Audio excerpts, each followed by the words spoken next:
छत्तीसगढ़ चुनाव की तस्वीर लगभग साफ हो चुकी है। 86 सीटों पर बीजेपी और 83 सीटों पर कांग्रेस ने अपने उम्मीदवारों का ऐलान कर दिया है, लेकिन अब भी बीजेपी कांग्रेस की मिलाकर 11 सीटों पर पेच फंसा हुआ है। बात कांग्रेस की करें तो रायपुर उत्तर, धमतरी, महासमुंद, सिहावा, सरायपाली, बैकुंठपुर और कसडोल शामिल हैं। धमतरी को छोड़कर सभी सीटों पर कांग्रेस के विधायक हैं। विधायकों के डेंजर जोन में होने और दावेदारों के ताल ठोकने के चलते पार्टी किसी नतीजे पर नहीं पहुंच पाई है।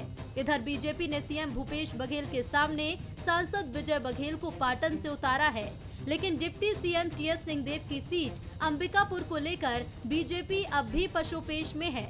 अंबिकापुर के अलावा बेलतरा के बीजेपी विधायक रजनीश सिंह के टिकट पर तलवार लटकी है, तो वहीं कसडोल और बेमित्रा सीट भी बीजेपी की ओर से होल्ड है। कांग्रेस अब तक किसी एक नतीजे तक नहीं पहुंच सकी है, तो बीजेपी ने बैठकों में नाम लगभग तय कर लिए हैं। बीजेपी और कांग्रेस दोनों ही दल जल्द से जल्द नामों के ऐलान की बात कह रहे हैं। ये 1-2 दिन में आ जाएगी, कोई पेच वेच नहीं फंसा है। भारतीय जनता पार्टी तो 1 महीने से अधिक हो गया। हमने सभी के नाम फाइनल करके घोषित भी कर दिए और सभी हमारे प्रत्याशी जो अपने अपने चुनाव प्रचार में लग गए। सीसी ने अपना काम पूरा कर लिया। बहुत शीघ्र कांग्रेस की बची हुई सीटों का ऐलान हो जाएगा। चुनाव को लेकर अब कम ही समय बचा है। इस बीच दोनों पार्टियों का नामों का ऐलान करना और उसके बाद बगावत का दौर आना अभी बाकी है। अब देखना होगा कि कौन इस सस्पेंस से पहले पर्दा उठाकर अपने लिए 23 की राह आसान करता है। ब्यूरो रिपोर्ट के साथ कुलेश्वर पांडे, बंसल न्यूज, रायपुर। वो कहते हैं ना, नाव किनारों पर ही डूबती है। वैसी कुछ हालत इस दिनों छत्तीसगढ़ में बीजेपी और कांग्रेस की हो गई है। यूं कहने को तो एक पार्टी ने प्रत्याशियों की दूसरी और दूसरी पार्टी ने प्रत्याशियों की तीसरी लिस्ट जारी कर दी, लेकिन अभी भी दोनों पार्टियां 11 पर अटकी हुई हैं। कांग्रेस से 7 तो बीजेपी के 4 प्रत्याशियों पर मामला अटका हुआ है। आखिर क्या है इसके पीछे का रहस्य? क्या बगावत का डर है या फिर कैंडिडेट पर कश्मकश है? जानकार मानते हैं कि पार्टी को प्रत्याशी तो मिल गए हैं, लेकिन डर इस बात का है कि कहीं इन नामों के ऐलान से बागी बोल ना बुलंद हो जाएं। कांग्रेस की स्थिति ज्यादा असहज है, इसलिए उनके 7 प्रत्याशियों के नामों पर सस्पेंस है। भाजपा की स्थिति यह है कि वो उन सीटों पर पहले कांग्रेस के प्रत्याशी देख लेना चाहती है, उसके बाद अपने पत्ते खोलना चाहती है। कांग्रेस के जिन 7 सीटों पर अभी सन्नाटा है, उनमें 6 सीटों पर कांग्रेस के ही विधायक हैं। जाहिर है, नाम पर सस्पेंस खत्म हुआ तो उन विधायकों के कई बागी बनकर चुनाव में उतरने की जो स्थितियां हैं वो नजर आ सकती हैं। वैसे भी दोनों पार्टियां अपने विधायकों के बागी तेवर से काफी परेशान हैं। मोहित राम केरकेट्टा, अनूप नाग, गुरदयाल बंजारे सहित आधा दर्जन प्रत्याशी बागी बनकर जो विधायक थे या तो मैदान में उतर चुके हैं या फिर मैदान में उतरने की तैयारी में है। जाहिर है, पार्टी के खिलाफ ये बगावती तेवर कांग्रेस को अभी से ही डराने लगे हैं। नमस्कार, आज का मुद्दे में आप सभी का स्वागत है। मैं हूं आदित्य नामदेव। हालांकि मुख्यमंत्री वक्त वक्त के साथ ये कहते भी रहते हैं कि सब कुछ ठीक हो जाएगा, लेकिन जमीनी स्तर पर तेवर इतने भी नरम नहीं है कि आसानी से इस बात को मान लिया जाए। आज हम चर्चा इसी विषय पर करेंगे। हमारे साथ चर्चा करने के लिए बेहद खास मेहमान मौजूद हैं। हमारे साथ वंदना जी मौजूद है, कांग्रेस से, बहुत स्वागत करता हूं उनका। भगवानू नायक जी हैं हमारे साथ, जनता कांग्रेस छत्तीसगढ़ से, बहुत स्वागत करता हूं। अशोक बजाज जी हमारे साथ, भारतीय जनता पार्टी के वरिष्ठ नेता हैं, बहुत स्वागत करता हूं। सबसे पहले चूंकि मामला कांग्रेस का ज्यादा अटका हुआ है, क्योंकि 7 प्रत्याशी अभी कांग्रेस के नहीं आ पाए सामने, तो सबसे पहले वंदना जी से शुरुआत करता हूं। वंदना जी, कांग्रेस 7 सीटों पर सस्पेंस, आखिर मसला क्या है? कल से नामांकन होना है और आपके प्रत्याशियों को कुछ अता पता नहीं है। कहीं 7 सीटें और किसी के लिए कुछ छोड़ने की प्लानिंग तो नहीं है, या ऐसा तो नहीं कि कोई नया गठबंधन तैयार हो रहा है, या इन विधायकों को क्यों अभी से नाराज किया जाए? टिकट तो काटने ही 18 आपने काट दिया है, जो 7 सीटें बची वहां भी 6 आपके पास प्रेजेंट में एमएलएज हैं। क्या स्थिति क्या है? सस्पेंस क्यों है इतना, वंदना जी? देखिए, चुनावी समीकरण है और चुनावी समीकरण में बहुत अच्छा से देख समझ करके प्रत्याशियों को उतारा जाता है। और रही बात, जैसे कि कुछ विधायक के बागी होने की बात कही जा रही है, तो कांग्रेस परिवार, कांग्रेस पार्टी एक परिवार है और परिवार में कुछ बातें होती रहती है। लेकिन आप यकीन मानिए आदित्य जी, सब आली स्वेल है कांग्रेस पार्टी में, कोई तकलीफ नहीं है। जैसे कि कांग्रेस पार्टी बहुत बड़ा समुंदर है और समुंदर की लहरें में थोड़ा सा उथल पुथल होती, लेकिन थोड़ी देर में वो शांत हो जाती है। और रही बात जो 7 प्रत्याशियों की जो नाम घोषित करनी है, वो बहुत जल्द आपके सामने में आएगी। और हमारे ऐसे प्रत्याशी हैं जो आप यकीन मानिए जो जनता के दिल में राज करते हैं, और आने वाले समय में हम जो 75+ को लेकर के चल रहे हैं उसमें हम सक्सेस होंगे। और भारतीय जनता पार्टी की यदि बात करते हैं तो भारतीय जनता पार्टी बहुत चिल्ला कर बोल रही थी कि हमने 1 महीना 1.5 महीना पहले प्रत्याशी जो है भाजपा के हमने घोषित कर दिया, लेकिन अभी भी उन लोगों का जो 4 प्रत्याशियों का जो नाम ऐलान करना बाकी है। तो ये समझ नहीं आ रहा है कि ऐसे उन लोगों को क्या दिक्कत है, या कांग्रेस पार्टी के जो प्रत्याशी मैदान में उतरे हैं उनके सामने में उन लोग जो उनके प्रत्याशी हैं क्या बौने नजर आ रहे हैं? क्योंकि 5 साल में कांग्रेस पार्टी ने ऐतिहासिक काम किए। मैं आदित्य जी आपके सामने में एक प्रश्न पूछना चाहती हूं मैं कि लोग हमेशा किसानों के नाम पर आज तक खेल खेलते रहे, लेकिन माननीय मुख्यमंत्री भूपेश बघेल सीधा काम जो किए हैं वो किसानों के जेब में पैसा गया है। आप देखेंगे कि इन लोग बोलते हैं कि केंद्र सरकार धान खरीदती है, केंद्र सरकार धान खरीदती है। तो मैं आपके जरिए से पूछना चाहती हूँ, यदि केंद्र सरकार धान खरीदती है तो उसका ये एक रसीद बता दे या एक आध एजेंसी का नाम बता दे जो आकर के छत्तीसगढ़ में धान खरीद रही है।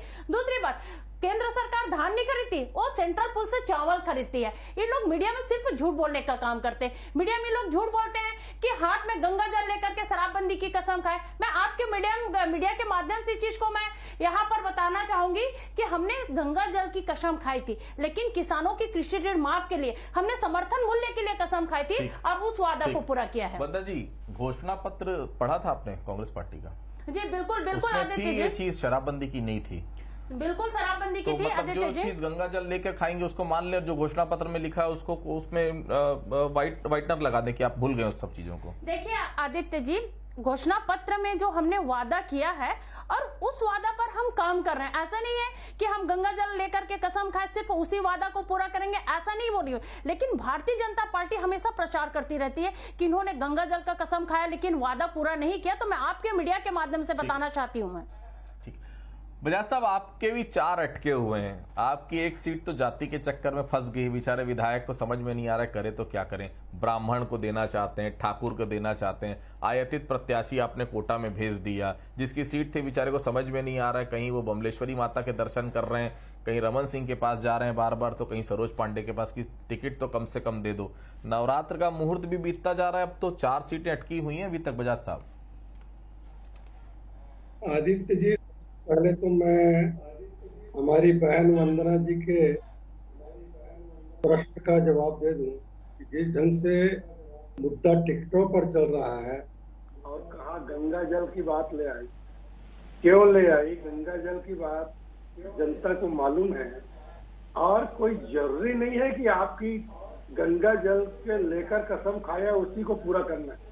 आपने जो कसम खाया, आपने घोषणा पत्र में जो वादा किया, कितने वादे आपने पूरे किए? खुद कांग्रेस के लोग बोल रहे हैं कि हमने 12 वादे पूरे किए, 13 वादे पूरे किए, वो भी आधे अधूरे। एक भी वादा ऐसा नहीं है जो 100% पूरा हुआ हो। शराबबंदी हुई नहीं, चलो वहां तक ठीक है, शराबबंदी नहीं हुई चल जाएगी, लेकिन घर घर शराब पहुंच गई। लॉकडाउन में जब दुकानें बंद थी, सड़कों में आवाजाही बंद हो गई, फैक्ट्रियां बंद हो गई, बसें बंद हो गई, ट्रकें बंद हो गई, ट्रेन हवाई जहाज बंद हो गए, मंदिर तक बंद हो गए, तब छत्तीसगढ़ में दारू दुकान खुला हुआ और ऑनलाइन सेवा होने शुरू हुई। नई पीढ़ी पूरी तरह बर्बाद हो गई। 5 साल में आप ही ने सिखाया, आपकी सरकार ने, नहीं तो पहले तो कोई और बेचता था। सरकार शराब कैसे बेचती है, कैसे बेच सकती है, ट्रेनिंग तो आप ही की पार्टी ने दी है। बजाज साहब, भूल गए क्या आप? रमन सिंह के समय शुरू हुआ है सरकारीकरण शराब का, याद कर लीजिए। आप ही ने सिखाया है, आप कर रहे हैं तो करने दीजिए। आप आदित्य जी, आप गहराई से विचार करिए। शराब कब से सरकार बेच रही है? कभी ठेका देती थी, खुद कर्मचारी लगाकर कर रही है। पहले भी ये सिस्टम था, कोई ऐसी बात नहीं है। ट्राइबल क्षेत्र में जो सिस्टम था वो जनरल क्षेत्रों में भी लागू हो गया, तो उसमें कोई बड़ी बात नहीं है। लोग इसको जल्द से प्रचारित कर रहे हैं। आप तो कम से कम बहुत बड़े विद्वान पत्रकार हैं, कम से कम इसको गहराई से सोचिए कि शराब पहले भी सरकार के हाथ में था। शराब का नियंत्रण, उसका वितरण, उसकी बिक्री, ये सब सरकार के नियंत्रण में था। लेकिन मेरा ये मानना है कि शराब बेचना सरकार का काम तो नहीं हो सकता, चाहे आपकी सरकार के लिए हो चाहे वंदना जी की सरकार के लिए। चलिए बहरहाल मैं लौटूंगा आपके पास। वंदना जी, पहले भगवानू जी के पास चलता हूं। भगवानू जी, इन लोगों ने तो चलिए कुछ हिम्मत दिखाई, किसी ने 86, किसी ने 83, चलिए उम्मीदवार डिक्लेयर कर दिए। आपकी पार्टी को तो कैंडिडेट ही नहीं मिल रहे हैं। अजीत जोगी की पार्टी, उस पार्टी में यह कहा गया था कि हमारी सरकार आएगी तो हम आसपास कम से कम 100 मीटर की सोने की सड़क बनवाएंगे, ये करेंगे वो करेंगे। आपको तो कैंडिडेट नहीं मिल पा रहे हैं। 20 सीटों में 16 उम्मीदवार, वो भी आज सुबह आप तय कर पा रहे हैं। आज आखिरी नामांकन। तीसरी पार्टी की बात करते हैं, तीसरी शक्ति की बात करते हैं, आदमी नहीं मिल पा रहे हैं आपको नायक साहब। आदित्य जी, 2018 में जब हम चुनाव लड़े थे तो उसमें 3 महीने पहले ही हमने टिकटों का वितरण कर दिया था और वो हमारी सबसे बड़ी भूल थी और उसका खामियाजा हमको भुगतना पड़ा। यही कारण है कि इस वर्ष हमने एक रणनीति बनाया और इस रणनीति के तहत भारतीय जनता पार्टी और टिकट और कांग्रेस का टिकट जब डिक्लेयर होने के बाद ही हम करेंगे, ये निर्णय लेते हुए हम उस पर काम कर रहे हैं। और आप कह रहे हैं कि हमें प्रत्याशी नहीं मिल रहे हैं। आदरणीय, आपको मैं बताना चाहूंगा आदित्य जी कि कांग्रेस और भारतीय जनता पार्टी के अनेक नेता माननीय अमित जोगी के जो है संपर्क में हैं। आप बंगले के बाहर जाकर के देख सकते हैं, आवेदन लेकर के घूम रहे। तो हमारे पास प्रत्याशियों की कमी नहीं। हमने 16 प्रत्याशी हमने प्रथम फेज में जो कितने हैं टोटल फर्स्ट राउंड में? हमने 20 हैं, उसमें से हमने 16 जो हम कह रहा हूँ कि प्रत्याशी नहीं मिल रहे हैं। तो वही 4 जो है हमारी रणनीति और राजनीति का एक हिस्सा है। हमें तो रणनीति काम ही नहीं आएगी साहब। आज के बाद कैसे काम आएगी बताइए? अब तो समय खत्म हो चुका है। बजाज साहब, वंदना जी बता दीजिए कि आज के बाद के फर्स्ट फेज पे आप नामांकन कर पाएंगे क्या? हमारे जीजीपी और जो अन्य जो क्षेत्रीय दल है उनसे हमारी बातचीत चल रही है। एक रणनीति का वो एक हिस्सा है और आने वाले समय में हम बताएंगे। सवाल तो आपको भारतीय जनता पार्टी और कांग्रेस से पूछना चाहिए। दोनों राजनीतिक दल, जो राष्ट्रीय राजनीतिक दल है, ये क्यों अपने टिकट को डिक्लेयर नहीं कर पा रहे हैं? और जिस तरीके से दोनों दलों में टिकट को लेकर के जो सिर फुटबॉल की स्थिति हो रही है और शीर्ष नेतृत्व के ऊपर में जो आरोप प्रत्यारोप लग रहे हैं और ये जो बिखराव की जो स्थिति जो कल तक जोगी कांग्रेस के ऊपर में आरोप लगाते हैं, इनके पार्टी में आज क्या हो रहा है? बीजेपी और कांग्रेस में आत्मदाह करने तक की स्थिति निर्मित हो रही है। केंद्रीय नेतृत्व के ऊपर में आरोप लगाए जा रहे हैं। तो ये आज आत्मचिंतन भारतीय जनता पार्टी और कांग्रेस को करने की आवश्यकता है। ठीक है, इन लोग टिकट डिक्लेयर 83 किए, 86 किए हैं। आप इंतजार कर रहे हैं कि इनके यहाँ कौन बागी हो तो हम उनको टिकट दे दें। बिल्कुल हमारे प्रत्याशी तैयार हैं। वक्त आने पर हम बिल्कुल उसका सूची आपके सामने रखेंगे। नायक साहब, बसपा से हो गया है, थोड़ा अपडेट रहिए आप। जीजीपी का गठबंधन बचा ही कहाँ है आप किसी के साथ? राजनीति में बहुत सारे समीकरण बनते हैं, आप समय का इंतजार करें। वही कह रहा हूँ ना, मतलब इन दोनों की पार्टियों से जो नाराज होगा आपके दरवाजे उनके लिए खुले। चलिए कोई बात नहीं, हमारे पास प्रत्याशियों की कमी नहीं है। ठीक। वंदना जी कहते हैं पार्टी को डर है, 6 सीटों पर आपके सिटिंग विधायक हैं, पार्टी को उनका टिकट काटना है, इसलिए नामों का ऐलान नहीं कर पा रहे हैं आप लोग। मामला यही है वंदना जी की या कुछ और है पर्दे के पीछे? देखिए, कांग्रेस पार्टी में डर किसी बात की नहीं है। बस इतना है कि उम्मीदवार, मतलब बहुत सारे लोग हैं जो एक टिकट बस एक होता है, लेकिन बहुत लोग उम्मीद लगा करके बैठे रहते हैं। लेकिन आप देख रहे हैं कि हमारे जो वरिष्ठ नेता है चिंतन मनन लगातार कर रहे हैं और हम उस क्षेत्र में, जिस क्षेत्र में हमको लगता है कि हमको किस कैंडिडेट को उतारना चाहिए, क्योंकि लगातार अभी भी सर्वे चल रहा है आदित्य जी, और सर्वे के हिसाब से हम वहां पर कैंडिडेट उतारेंगे। क्योंकि हर पार्टी के पास एक चुनौती रहती है कि एक ऐसे कैंडिडेट को उतारा जाए जाके आने वाले समय में वो जीत करके और सरकार बनाए। ये कांग्रेस पार्टी है और कांग्रेस पार्टी में मैं पहले भी इस चीज को बोली आदित्य जी कि हमारा परिवार है, सबको उम्मीद लगा रहता है और अगर कोई हताश या निराश होते हैं हम उनको मना लेंगे। दूसरी बात, जैसे कि बजाज जी बोल रहे थे कि कांग्रेस पार्टी ये करती, कांग्रेस पार्टी वो होती। साहब, आप लोगों के पास तो 15 साल थी। 15 साल आपने शराबबंदी में क्या किया? आप लोग तो शराब नीति में परिवर्तन करके 4400 शराब घोटाला कर लेते हैं। और रही बात, अगर कांग्रेस सरकार ने वादा की है, हम स्टेप बाय स्टेप काम कर रहे हैं। अगर शराब सामाजिक बुराई है, सेंट्रल में आपकी गवर्नमेंट है, सामाजिक बुराई है तो पूरा देश में आप शराबबंदी करवा लीजिए। डबल इंजन की सरकार में क्या हो रहा है? मध्य प्रदेश में आप लोग महिलाओं के लिए अलग से शराब काउंटर खोलते हैं और छत्तीसगढ़ में आप लोगों को शराब बुराई लगती है। दूसरी बात, आप देखेंगे कि अगर शराबबंदी की बात हम कहे हैं तो सिर्फ शराबबंदी की बात नहीं, हम पूरा नशाबंदी की बात करते हैं जिसमें सूखा नशा भी आता है। लेकिन आप लोगों की कभी मंशा नहीं रही और आप लोग तो खुल करके भी ये नहीं बोल पा रहे हैं कि आप लोग अपने वादा, जो घोषणा पत्र में वादा क्यों नहीं कर पा रहे कि आने वाले समय में अगर हमारी सरकार आती तो हम शराबबंदी करेंगे, क्योंकि आप लोगों की कभी मंशा नहीं रही। छत्तीसगढ़ में 15 साल तक आप लोग शराबबंदी के नाम पर, डॉक्टर रमन सिंह ने कहा था 2011 में भी, भले मेरे सरकार आए या ना आए मैं शराबबंदी करूंगा, लेकिन रमन सिंह अपने वादों से मुकर गए। दूसरी बात, आप लोग 2014 में बहुत महंगाई चिल्लाते थे, जिनके कारण मोदी जी आज केंद्र में बैठे हैं, लेकिन आज कोई भी एक महंगाई की मां नहीं बोल पा रहे। क्यों नहीं बोल पा रहे महंगाई पर? और आप यहाँ देखेंगे छत्तीसगढ़ में आप लोग जो वातावरण को प्रदूषित करने का काम कर रहे हैं, हमारे अमित शाह जी आते हैं और अमित शाह जी देखिए कि जबकि गृह मंत्री है और गृह मंत्री का उत्तरदायित्व तो क्या होता है कि जो देश का वातावरण है वो शांत रहे, लेकिन उन लोगों को छत्तीसगढ़ जो शांत प्रदेश है उसको अशांत करने की कसम खाएं। उन लोग चाहते हैं कि छत्तीसगढ़ मणिपुर की तरह चले और यहाँ के सरकार को बदनाम करे, तरह तरह के षड्यंत्र रचने का काम किए। आदित्य जी सिर्फ इन लोग अभी षड्यंत्र रच नहीं रहे, पिछले 4.5 साल से कांग्रेस पार्टी कांग्रेस सरकार के पीछे पड़े हैं और ईडी और आरडी के माध्यम से परेशान करने का काम किए, लेकिन हम लोग इससे विचलित नहीं होने वाले हैं। जब हम गोरों से नहीं डरे तो भारतीय जनता पार्टी क्या चीज है? वंदना जी, आज तो भारतीय जनता पार्टी के भी एक नेता के यहाँ छापा पड़ा है, अपडेट है कि नहीं आपको? नहीं, बिल्कुल अपडेट है। अब क्या करेंगे आदित्य जी, क्योंकि लगातार उंगली उठ रही है, तो आप बताइए 4.5 साल में आज पहले बार सिर्फ एक भाजपा के जो नेता है उनके वो ऊपर में वो आईडी और ईडी और ये छापा पड़ रहा है, तो इन लोगों की मजबूरी है और ये दिखावा है। और सबसे बड़ी बात यहाँ पर ये भी आती है आदित्य जी कि आज तक 15 साल की सरकार थी, हम लोग छत्तीसगढ़ में रहते हैं, छत्तीसगढ़ की संस्कृति, छत्तीसगढ़ की परंपरा, छत्तीसगढ़ की रीति रिवाज को इन लोग कुचलने का काम किया। हमारे माननीय मुख्यमंत्री भूपेश बघेल ने आज छत्तीसगढ़ की संस्कृति, छत्तीसगढ़ की परंपरा और छत्तीसगढ़ के रीति रिवाज को आगे बढ़ाने का काम कर रहे हैं और इन लोग विवश होकर आज छत्तीसगढ़ महतारी की मूर्ति को लगाने के लिए मजबूर हो रहे हैं। बजाज साहब बहुत ध्यान से सुन रहे हैं वंदना जी, देखिए पूरा काउंटर तैयार करके रख लिए कागज में लिखते लिखते। जी बजाज साहब, कांग्रेस ने तो 18 विधायकों के टिकट काटने की हिम्मत दिखा दी है, आप तो सिर्फ एक का काट पाए, अभी तक दूसरे के काटने में हाथ कांप रहे हैं। आपकी पार्टी को भी बगावत का डर है क्या कि रजनी सिंह का टिकट कटा तो रजनी सिंह बागी ना हो जाए, बाकी जो बचे हुए हैं वो भी बागी ना हो जाए? कांग्रेस का हाल देखकर डर तो नहीं लग रहा है आपको बजाज साहब?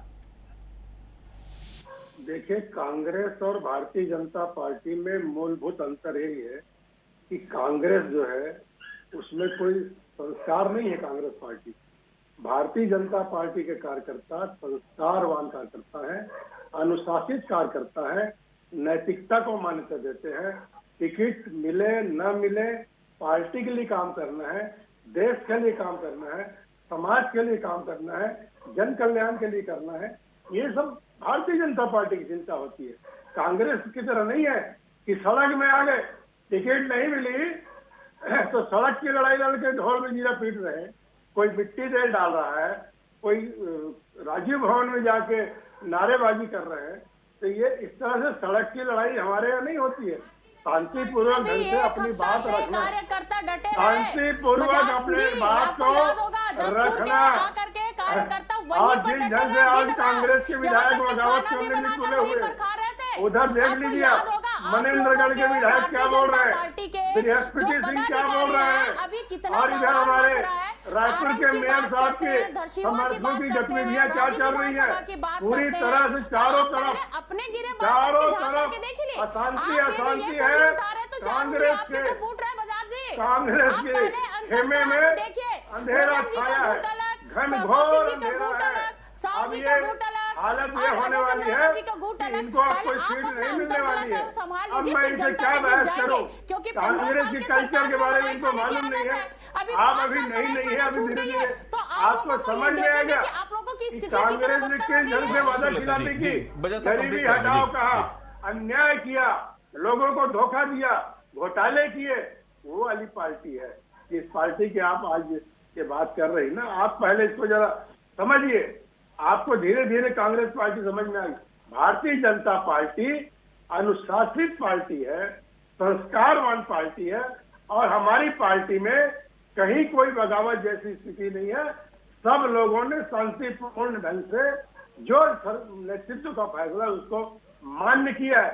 आपके यहाँ देख लीजिए, वो विधायक जायसवाल जी की बयानबाजी, बृहस्पति सिंह की बयानबाजी, रायपुर के मेयर के समर्थकों की बयानबाजी, और भी आसपास के क्षेत्रों के बारे में मैं डिटेल कितना बताऊंगा एक डिबेट में, लेकिन सब जगह से जो बगावत की खबरें आ रही है, ये कांग्रेस के पतन का कारण बनेगी। ठीक है, तो देखिए पतन किसका होगा तो खैर वक्त बताएगा। दूसरी बात नायक साहब, दूसरे चरण के मतदान, माफ कीजिएगा, नामांकन की प्रक्रिया कल सुबह से शुरू होनी है। अभी भी 16 ही प्रत्याशी आप तय कर पा रहे हैं, दूसरे का ही बता दीजिए, दूसरे चरण में क्या पूरे 16 आपने डिक्लेयर कर दिए, 20 की चलो हम बात अब नहीं करते, 70 प्रत्याशी मिल तो पाएंगे ना जनता कांग्रेस को? पूरे प्रत्याशी हमारे तैयार है। जो बीते 5 साल से कांग्रेस की जो नाकामियां हैं और जो भारतीय जनता पार्टी ने जो 15 साल कुशासन किया था उसको बेनकाब करने का काम कर रहे हैं।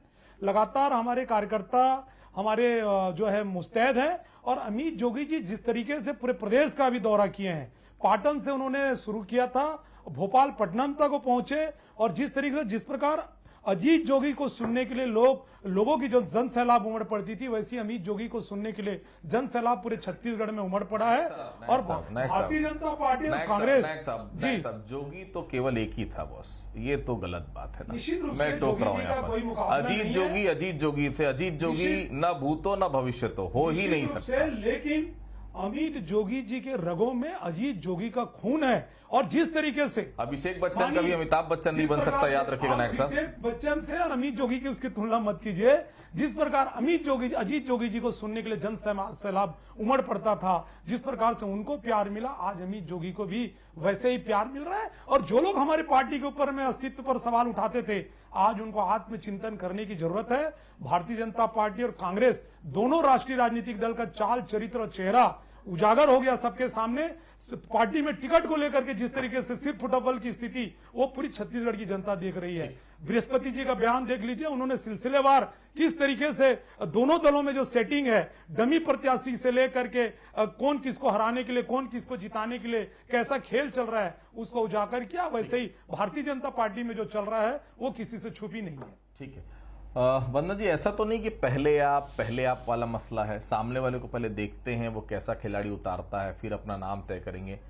अच्छा ये बताइए, नाम तय हुआ है भी कि नहीं हुआ है, और हो गया तो फिर देर किस बात की? वंदना जी देखिए, नाम तो तय हो चुका है। जैसे कि हम देखे थे कि पहले भी जो लिस्ट प्रत्याशियों की जारी किए थे तो पितृपक्ष चल रहा था और हमने माता रानी के नवरात्र के फर्स्ट दिन में प्रत्याशियों की लिस्ट जारी की। आप यकीन मानिए कि नवरात्र के जाने से पहले ही हमारे जो कांग्रेस की जो 7 प्रत्याशी हों उनके नाम को हम जारी कर देंगे, और हमारे जो प्रत्याशी आएंगे वो रण पर विजय होंगे, क्योंकि कांग्रेस सरकार ने 5 साल में ऐतिहासिक काम किए हैं, और ऐतिहासिक काम किए हम उनको लेकर के जनता के बीच जाएंगे। और पिछले 5 साल से हम गए भी हैं, चाहे वो भेंट मुलाकात के कार्यक्रम के जरिए से हो, चाहे लगातार जो वहां के जो विधायक हैं, जनप्रतिनिधि है, जनता से लगातार संघन जनसंपर्क करते रहे। और सबसे बड़ी बात यहाँ पर यह है कि भारतीय जनता पार्टी की जितना प्रवक्ताओं की बात सुनती हूँ, सिर्फ कांग्रेस ने ये किया वो किया, लेकिन ये लोग अपने बात नहीं बता पाएंगे कि 15 साल में डॉक्टर रमन सिंह ने क्या किया, 9 साल में नरेंद्र मोदी जी ने क्या किया, क्योंकि इन लोगों के पास काम बताने के लिए कुछ नहीं है। मुद्दों पर बात नहीं कर सकते, और सिर्फ अगर बात करेंगे तो एक जात को दूसरे जात से लड़ाओ। और यहाँ पर जहां पर देखते हैं कि कांग्रेस पार्टी यदि अच्छा काम करती है तो उनके पूरा अपोजिट में इन लोग मीडिया में प्रचार और प्रसार करते हैं। यदि इन लोग विकास इन लोगों को नहीं दिखता है तो 64 राष्ट्रीय पुरस्कार छत्तीसगढ़ को मिला है, तो ये क्या 64 जो राष्ट्रीय पुरस्कार मिला है तो ये क्या गलत है? अमित शाह जी वहां पुरस्कार देते हैं और छत्तीसगढ़ में आकर के बोलते हैं कि विकास नहीं हुआ। रमन सिंह जब सरकार थी तो यूपीए सरकार भी उनको ऐसे ही पुरस्कार देती थी, पता नहीं पुरस्कार कैसे मिलते हैं। बहुत सही बोले आदित्य जी, यूपीए सरकार में आप देखेंगे कि छत्तीसगढ़ के साथ कभी सौतेला व्यवहार नहीं करता था, तू मैं नहीं करते थे, लेकिन जब से नरेंद्र मोदी जी केंद्र की सरकार में बैठे हैं सौतेला व्यवहार कर रहे हैं। पुरस्कार तो मिल रहा है फिर भी वंदना जी, पुरस्कार देना इन लोगों की मजबूरी है। क्योंकि हम जब अच्छा काम कर रहे हैं और हमारा अच्छा काम सर्वे में जब आगे आ रहे हैं तो पुरस्कार तो देना ही पड़ेगा।